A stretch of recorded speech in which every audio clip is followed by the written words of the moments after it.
Good morning. तो class 12 हम क्या पढ़ रहे थे? Gene regulation. हमने जीन का रेगुलेशन पढ़ लिया था। उसके बाद हमारा एक टॉपिक आता है human genome project. Human genome project सबसे पहले कि ह्यूमन जीनोम प्रोजेक्ट में होता क्या है। तो ह्यूमन जीनोम प्रोजेक्ट में जो डीएनए के अंदर जो हमारे बेस पेयर होते हैं उन सभी बेस पेयर की क्या होती है, सीक्वेंसिंग होती है कि वो किस सीक्वेंस में अरेंज है, कितने उसके अंदर क्रोमोजोम है, कौन से ऑटोजोम से कौन से क्या है हमारे सेक्स क्रोमोजोम।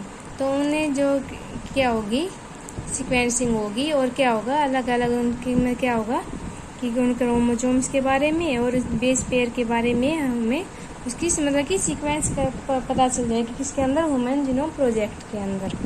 तो कैसे पता लगेगी वो हमें इसके अंदर देखना है। तो सबसे पहले जो ह्यूमन जीनोम प्रोजेक्ट है वो एक मेगा प्रोजेक्ट है कि बहुत बड़ा प्रोजेक्ट है जिसके अंदर एक लॉट ऑफ मनी की बहुत ज़्यादा क्या होगी, मनी मोस्ट एडवांस टेक्निक की जो मोस्ट एडवांस टेक्निक है उनका यूज हुआ और न्यूमरस कंप्यूटर्स का यूज होता है और बहुत ज़्यादा साइंटिस्ट एक साथ क्या करते हैं इसके ऊपर वर्क करते हैं, तब जाके जो हमारा ह्यूमन जीनोम प्रोजेक्ट है उसको प्रिपेयर किया गया था। जो मैग्नीट्यूड है प्रोजेक्ट का can be imagine from that कि इसका जो मैग्नीट्यूड है प्रोजेक्ट का तो हमने कैसे इमेजिन किया कि if the cost of A base pair is $3 कि जब सीक्वेंसिंग की हमने ह्यूमन बेस पेयर की तो जो एक बेस पेयर की सीक्वेंसिंग की उसके कॉस्ट कितना आया हमारे पास $3 कि जब हमने एक बेस पेयर की सीक्वेंसिंग की तो कितना कॉस्ट लगी $3।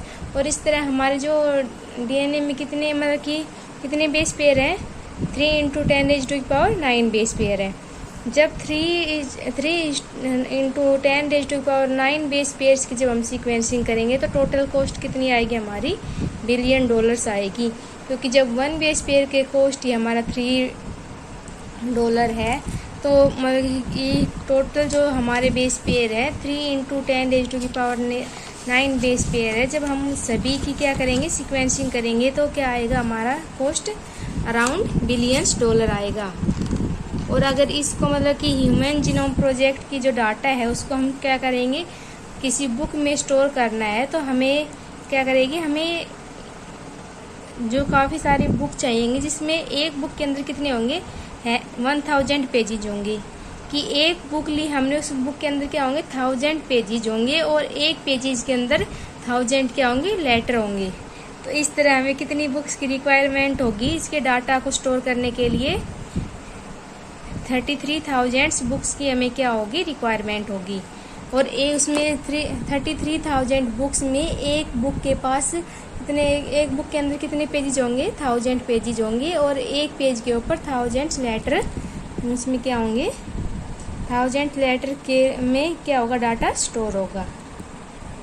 जो बायो इन्फॉर्मेटिक डाटा बेसिंग है and other high speed computational devices have helped in analysis and retrieval of information कि जो इन्फॉर्मेशन को एनालाइज करने के लिए और स्टोर रखने के लिए क्या होगा बायो इन्फॉर्मेटिक डाटा बेसिंग और हाईली स्पीड क्या होंगे, जो हाई स्पीड के जो कंप्यूटर है उनका क्या किया गया था यूज किया गया था। जो ह्यूमन जीनोम प्रोजेक्ट है वो closely associated with the rapid development of new area in biology called bio informatics. Bio informatics किसे कहते हैं, rapid development of new area in biology. Biology के अंदर क्या होगा न्यू एरिया को डेवलप करना क्या कहलाएगा बायो इन्फॉर्मेटिक्स। तो ये क्या था इसके बारे में डिटेल था कि इसको ह्यूमन प्रोजेक्ट को करने के लिए कितनी मतलब कि कितना टाइम लगा था, कितना मतलब उसके लिए कॉस्ट लगी थी। अब है गोल्स ऑफ HGP कि इस जो ह्यूमन जीनोम प्रोजेक्ट है इसके गोल क्या थे कि ये किस लिए किया गया था। तो कुछ इम्पोर्टेंट गोल्स थे वो क्या थे कि आइडेंटिफाई ऑल अप्रोक्सीमेटली 20,000 से 25,000 genes in the human DNA कि जो ह्यूमन डीएनए के अंदर जो जीन्स प्रेजेंट है अराउंड कितने जीन्स प्रेजेंट होंगे 20,000 से 25,000 की 20,000 से 25,000 जो जीन प्रेजेंट्स हैं उन जीन्स को आइडेंटिफाई करने के लिए ह्यूमन जीनोम प्रोजेक्ट किया गया। सेकंड कि जो 3 बिलियन केमिकल बेस पेयर हैं कि जो ह्यूमन डीएनए के अंदर जो कितने बेस पेयर हैं 3 बिलियन यानी कि 3 × 10⁻⁹ जो बेस पेयर है उनकी सीक्वेंस को डिटरमाइन करने के लिए भी ह्यूमन जीनोम प्रोजेक्ट किया गया था, कि जीन्स को आइडेंटिफाई करने के लिए बेस पेयर की सीक्वेंस के लिए, और store the information in database, कि जो ये जीन है या डीएनए है उनकी जो इंफॉर्मेशन को क्या करने के लिए, स्टोर करने के लिए डाटा की फॉर्म में। नेक्स्ट क्या है, improve tools for data analyse, कि डाटा एनालिसिस के लिए टूल्स को क्या करने के लिए, इम्प्रूव करने के लिए किया गया था। नेक्स्ट क्या है, transfer related techniques technology to other sectors, कि जो इससे रिलेटेड जो टेक्नोलॉजी है ह्यूमन जीनोम प्रोजेक्ट से, उनको क्या क्या किया, ट्रांसफ़र किया गया किसके अंदर, अदर सेक्टर जैसे कि इंडस्ट्रीज के अंदर, कि इनसे रिलेटेड जो टेक्नोलॉजी है उनको ट्रांसफ़र किया गया। तो ये सभी ये क्या थे, हमारे गोल्स थे, कि गोल्स मतलब कि उद्देश्य, कि जो ह्यूमन जीनोम प्रोजेक्ट है उसको करने के लिए क्या क्या क्या उसके गोल्स थे। नेक्स्ट क्या है, address the ethical legal and social issue that may arise from the project, कि इस प्रोजेक्ट से जो लीगल सोशल और एथिकल इशू अराइज हुए हैं उनको एड्रेस करने के लिए, कि उनको मतलब कि उनके बारे में इंफॉर्मेशन लेने के लिए क्या किया गया था, ह्यूमन जीनोम प्रोजेक्ट। तो ह्यूमन जीनोम प्रोजेक्ट है वो आज 3 इयर्स प्रोजेक्ट, कि जो ये ह्यूमन जीनोम प्रोजेक्ट है वो 13 इयर्स में क्या हुआ था, कंप्लीट हुआ था। और किसने कोऑर्डिनेट किया था इस ह्यूमन जीनोम प्रोजेक्ट को, यूएस डिपार्टमेंट ऑफ एनर्जी, कि यूनाइटेड स्टेट डिपार्टमेंट जो एनर्जी है उसने, and national institute of health, और जो हेल्थ का नेशनल इंस्टीट्यूट है, दोनों ने मिलकर क्या किया था, कोऑर्डिनेट किया था। और जो प्रोजेक्ट है कब कंप्लीट हुआ था, 2003 में जो ह्यूमन जीनोम प्रोजेक्ट है वो क्या हो गया था, कंप्लीट हो गया था। नेक्स्ट क्या है, methodology of human genome project, कि जो ह्यूमन जीनोम प्रोजेक्ट है वो किस तरह किया गया था, किस मेथड से मतलब किया गया था इस प्रोजेक्ट को। तो there are 2 type of approaches for analysis the genome, कि जो जीनोम है ह्यूमन जीनोम उसको एनालिसिस करने के लिए क्या किया था, 2 अप्रोचेज का यूज किया गया था। फर्स्ट क्या थी, कि identify all the genes that are expressed at RNA, कि सभी जीन्स को क्या करने के लिए, आइडेंटिफाई करने के लिए, जो किसको एक्सप्रेस कर रही है, एज ए आरएनए एक्सप्रेस हो रही है, यानी कि जो ह्यूमन बॉडी के अंदर जितने भी जो जीन्स प्रेजेंट है उन जीन्स को क्या करने के लिए, आइडेंटिफाई करने के लिए। तो इस प्रोसेस को क्या बोलेंगे हम, एक्सप्रेस सीक्वेंस टैग्स, ESTs बोलेंगे। और सेकंड अप्रोच क्या थी, कि सीक्वेंसिंग द होल जीनोम, कि पूरे जीनोम को क्या करने के लिए, सीक्वेंस करने के लिए। होल जीनोम मतलब कि इसके अंदर जो कोडिंग रीजन है उसको भी सीक्वेंस किया गया था, और जो नॉन कोडिंग है उसको भी सीक्वेंस किया गया था। Later assigning the different region with function, इसको क्या बोलेंगे, सीक्वेंसिंग को, कि जो कोडिंग रीजन और नॉन कोडिंग जो रीजन है दोनों की सीक्वेंसिंग को क्या बोलेंगे हम, सीक्वेंस एनोटेशन। इस प्रोसेस को हम क्या बोलते हैं, सीक्वेंस एनोटेशन बोलते हैं। अब जो ह्यूमन जीनोम प्रोडक्ट है वो क्या करेगी, सेकेंड मेथोडोलॉजी का इसने क्या किया था, फॉलो किया था।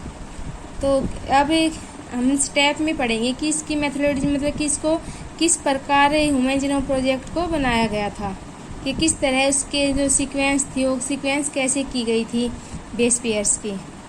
सबसे पहले सीक्वेंसिंग के लिए क्या गया था, कि जो पूरा डीएनए था सेल के अंदर उसको क्या किया, छोटे छोटे पार्ट्स में क्या कर लिया, ब्रेक डाउन कर लिया गया। कि जो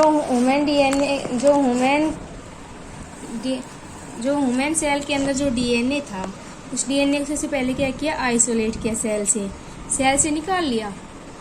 सेल से निकाल के इसको क्या किया, छोटे छोटे फ्रेगमेंट्स में क्या कर दिया, ब्रेक कर दिया और डीएनए को। अब डीएनए क्या हुआ, छोटे छोटे पार्ट में डिवाइड हो गया। अब उन्होंने क्या किया, छोटे छोटे पार्ट में डिवाइड करने के बाद इनको छोटे छोटे जो फ्रेगमेंट्स थे डीएनए के उन्होंने क्या किया, उसको इंसर्ट किया किसके अंदर, कुछ स्पेशलाइज्ड वेक्टर थे जैसे कि यैक है, बैक है, यानी बैक्टीरियल आर्टिफिशियल क्रोमोजोम है, यैक है, ईस्ट आर्टिफिशियल क्रोमोजोम है। तो जो ये क्या है, वेक्टर्स हैं। तो इन वेक्टर्स के अंदर क्या किया गया, इनको इंसर्ट कर दिया। अब वेक्टर्स के ईस्ट और बैक्टीरिया क्या करेंगे, इसके अपने अंदर इसकी क्लोनिंग करेंगे, यानी कि अपने जैसे क्लोन डीएनए क्या करेंगे, प्रोड्यूस करेंगे। तो इन फ्रेगमेंट्स क्या हो गए, क्लोन्ड हो गए इन स्टेबल होस्ट की। बैक्टीरिया और ईस्ट के अंदर क्या हो गई, ये फ्रेगमेंट क्लोन हो गई। और क्लोनिंग के लिए हमें एक और प्रोसेस भी यूज कर सकते हैं, इसको क्या बोलते हैं हम, पीसीआर, कि पीसीआर से भी हम डीएनए फ्रेगमेंट्स को क्या कर सकते हैं, क्लोन कर सकते हैं। क्लोन मतलब कि उसकी एक्स्ट्रा कॉपी बना सकते हैं। तब डीएनए क्या हो गया, क्लोन हो गया। अब fragments are sequenced as annotated DNA sequence. अब क्या किया इसको एनोटेशन सीक्वेंस के द्वारा क्या किया गया, इसको सीक्वेंस किया गया। सीक्वेंस मतलब इसके कोडिंग रीजन को भी सीक्वेंस किया गया और नॉन कोडिंग रीजन को भी क्या किया गया, सीक्वेंस किया गया। The sequence were then arranged on the basis of some overlapping regions. अब इसको मतलब कि सीक्वेंस कैसे किया गया, कि कुछ ओवरलैपिंग रीजन्स के बेस पर। जैसे कि ये कोई हमारा क्या था, ये एक जीनोम है, ये एक फ्रेगमेंट है, ये एक फ्रेगमेंट है, ये एक फ्रेगमेंट है। तो वो सीक्वेंस कैसे किया गया कि इसका जो ये पेयर है, जैसे कि मान लो यहाँ पर ए यू जी सी ये है, तो ये वाला पार्ट की सीक्वेंसिंग यहाँ भी की गई ओवरलैपिंग में, जी सी यू ए हो गया। अब थर्ड में क्या किया गया, यहाँ पर भी ए किया गया, जी सी जी, तो ये जी सी यहाँ भी किया गया। अब ये रीजन को ओवरलैप क्यों किया गया, ताकि हम इसकी कंप्लीट जब ह्यूमन जीनोम कंप्लीट करेंगे तो ये जो ओवरलैपिंग रीजन है इसके थ्रू हम उसकी सीक्वेंस पता लगा सके कि इस फ्रेगमेंट के बाद ये फ्रेगमेंट आएगा, क्योंकि इसके ये रीजन क्या कर रहे हैं, ओवरलैप कर रहे हैं। और यहाँ से ये ए इसको क्या कर रहा है, ओवरलैप कर रहा है। तो ओवरलैपिंग से हमें ये पता चल जाएगा, इसकी सीक्वेंस पता चल जाएगा कि पहले ये फ्रेगमेंट आएगा, इसके बाद ये फ्रेगमेंट, फिर ये फ्रेगमेंट, फिर ये फ्रेगमेंट। इसलिए सीक्वेंस को क्या किया जाता है, हमने ओवरलैप्ड रीजन के अंदर क्या करेंगे, इसको अरेंज करेंगे, ताकि जो फ्रेगमेंट्स की ओवरलैपिंग्स थे हम उसकी सीक्वेंस पता लगा सके कि कौन सा फ्रेगमेंट पहले आएगा, कौन सा फ्रेगमेंट किसके बाद अरेंज होगा। यदि हम ओवरलैपिंग नहीं करेंगे तो हमें क्या पता चलेगा कि इसके बाद कौन सा फ्रेगमेंट आना है, नहीं पता चलेगा। इसलिए हम इसकी क्या करेंगे, ओवरलैपिंग करेंगे, ताकि ओवरलैपिंग से ये पता चल सके कि इसके बाद ये वाला फ्रेगमेंट इससे अटैच होगा, और इस तरह क्या बनाएंगे, पूरा ह्यूमन जीनोम बनाएगा। तो अब हमने क्या कर लिया, ओवरलैपिंग कर ली। ओवरलैपिंग के बाद क्या करेंगे, हम इसको अलाइन करेंगे सीक्वेंस को, कि सीक्वेंस को आपस में क्या करेंगे, जोड़ेंगे। किस बेस पे होता है, ये कंप्यूटर बेस्ड होता है, ये कंप्यूटर बेस्ड होता है। और ओवरलैपिंग रीजन ये क्या होंगे, इजीली अलाइन हो जाएंगे, एक दूसरे के साथ इजीली ज्वाइंट हो जाएंगे। The sequence were then annotated and assign to different chromosome. अब सीक्वेंस को क्या करेंगे, एनोटेटेड करेंगे और असाइन करेंगे डिफरेंट क्रोमोजोम में। सीक्वेंस के बेस पर इसको क्या करेंगे, डिफरेंट क्रोमोजोम में इसको एनोटेट करेंगे, कि डिफरेंट क्रोमोजोम की सीक्वेंस का हम क्या करेंगे, इससे पता लगाएंगे। जैसे कि जो अब हमने ह्यूमन जीनोम प्रोजेक्ट किया था, तो ह्यूमन जीनोम में क्या किया था, सभी क्रोमोजोम को सीक्वेंस किया गया था। सीक्वेंस करने के बाद हमें क्या पता लगा कि 22 तो हमारे क्या थे, ऑटोजोम्स थे, और 2 हमारे क्या थे, सेक्स क्रोमोजोम, जिनको क्या बोलते हैं, एक्स एंड वाई क्रोमोजोम्स बोलते हैं। और जो हमारा फर्स्ट क्रोमोजोम है उसको कब सीक्वेंस किया गया था, मई 2006 में। कि सबसे लास्ट में कौन सा क्रोमोजोम 1 को हमारा सीक्वेंस किया गया था, कब, मई 2006 में। तो ये क्या गया था, हमारा क्रोमोजोम 1 को सीक्वेंस। तो इस तरह ओवरलैपिंग रीजन को फिर हम क्या करेंगे, आपस में मिलाकर क्या करेंगे, पूरा कंप्लीट जीनोम तैयार हो जाएगा, और पूरे कंप्लीट जीनोम की हमें क्या मिल जाएगी, सीक्वेंस मिल जाएगी। फिर क्या है कि with the help of polymorphism in microsatellite, कि जो माइक्रोसैटेलाइट्स होते हैं उनमें, और जो रेस्ट्रिक्शन एंडोन्यूक्लियेज है उनमें क्या करेंगे, पॉलीमॉर्फिज्म, कि उनकी जो रिकॉग्निशन साइट्स है उनके अंदर पॉलीमॉर्फिज्म के द्वारा हम क्या कर सकते हैं, जीनोम का जेनेटिक और फिजिकल मैप भी प्रिपेयर कर सकते हैं। तो ये क्या थी हमारा ह्यूमन जीनोम प्रोजेक्ट की मेथोडोलॉजी, किस प्रकार हम ह्यूमन जीनोम प्रोजेक्ट को करेंगे। कि सबसे पहले हम क्या करेंगे, डीएनए को आइसोलेट करेंगे, फिर उसको फ्रेगमेंट्स में क्या कर देंगे, ब्रोक कर देंगे, और जो फ्रेगमेंट को हम किसके अंदर डाल देंगे, ये के अंदर या बैक वेक्टर्स के अंदर डाल देंगे। वहाँ पर वो क्या हो जाएंगी, क्लोन हो जाएंगी। क्लोन होने के बाद क्या करेंगे, हम उसको सीक्वेंस करेंगे, और सीक्वेंस करने के बाद सीक्वेंस कैसे करेंगे, हम उसकी ओवरलैपिंग रीजन में। फिर ओवरलैपिंग रीजन को आपस में क्या करेंगे, अलाइन करेंगे कंप्यूटर की हेल्प से, और फिर क्या करेंगे, उसकी कंप्लीट जीनोम की सीक्वेंसिंग करेंगे। ये क्या था हमारा ह्यूमन जीनोम प्रोजेक्ट। अब है कि कुछ salient features of human genome project, की ह्यूमन जीनोम प्रोजेक्ट के कुछ साइलेंट फीचर्स हैं जो हम नेक्स्ट वीडियो में डिस्कस करेंगे। Thank you.